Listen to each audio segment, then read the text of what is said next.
Dr. Doom is joining us. Marc Faber is famous for his contrarian approach to investing, and he's editor and publisher, as you know, of the Gloom, Boom, and Doom Report. Marc, good to see you again. I know you're in Zurich. You're closer to the action than we are. What is your sense about what's going to happen over the next 2.5, 3 hours?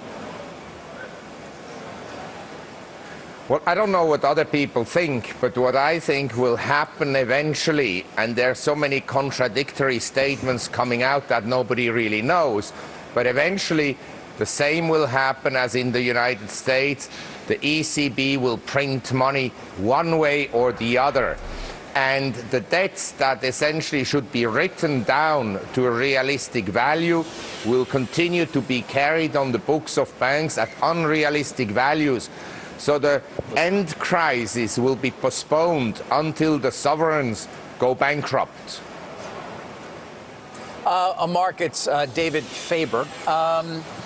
Will go bankrupt. Well, when will that time be? David. Hi, Marc. When you say they will go bankrupt, that is a very strong statement. I'm curious if you could put a little bit more behind why exactly you believe that will be the case.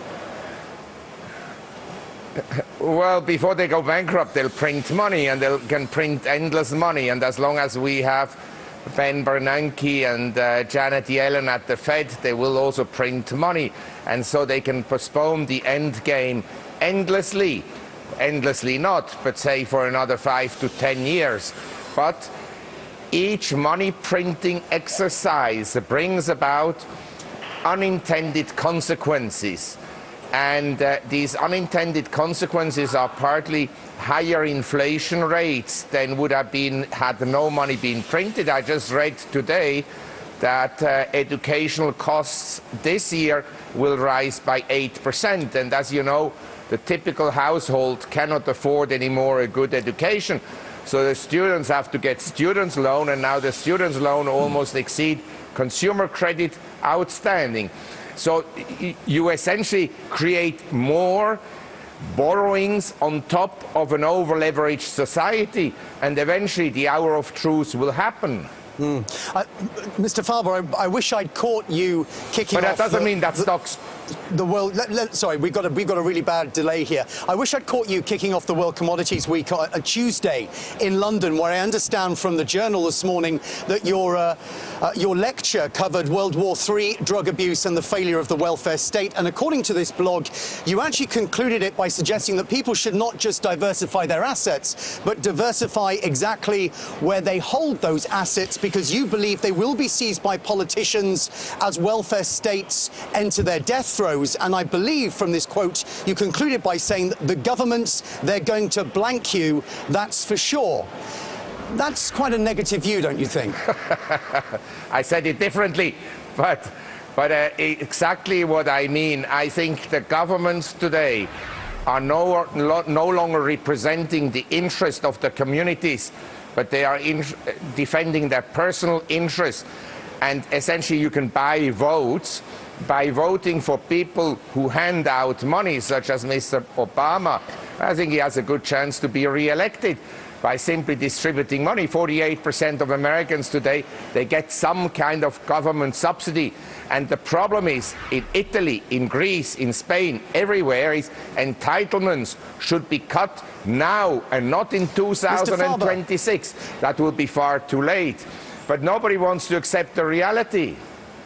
In Steve Jobs' new autobiography, Walter Isaacson talks about a conversation that he had with Rupert Murdoch. And Steve Jobs says that for commentary and analysis, the axis today is not liberal versus conservative. The axis now is constructive versus destructive.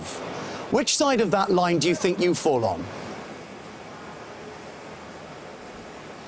Well, I think I'm very constructive, and I'm a great optimist in life. Otherwise, I would commit suicide in view of the kind of governments we have nowadays.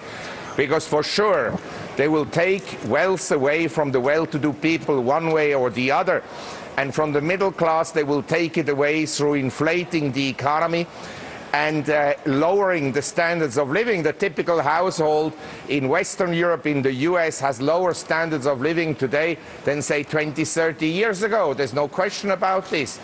And so I think that we are in a very difficult situation, and that deleveraging must occur, but the governments don't want to recognize that, and so the fiscal deficits are out of hand. But it doesn't mean that stocks will go down. When you print money, everything goes up. At different times, different asset classes. And I think that stocks may still continue to go up, and I'd rather own equities than government bonds for the next 10 years. So you're talking about what we sometimes here call the Tepper corollary, meaning as stimulus floods this country, floods the world, asset prices increases. Do you have a fresh target for us on the S&P, even despite the reasons for the rise or the potential rise? Well, I think the super bulls and the super bears will be disappointed that we may be in a trading range between 900 on the S&P and say 1350, something like this. I don't think we'll make a new high above the May 2nd high on the S&P, which was 1370. But I like to make the following observation. Yes. If you print money in the US, it doesn't mean that it creates bubbles in the US. It can create bubbles in your neighboring region, say Latin America or Asia, or it can create bubbles in precious metals or in commodities or in home prices somewhere else in the world, or say, for instance, in China. And if the Chinese bubble bursts one day, which inevitably will happen, maybe not tomorrow, but maybe in 3 months, maybe in 3 years. But when it happens, it will have devastating consequences for the global economy.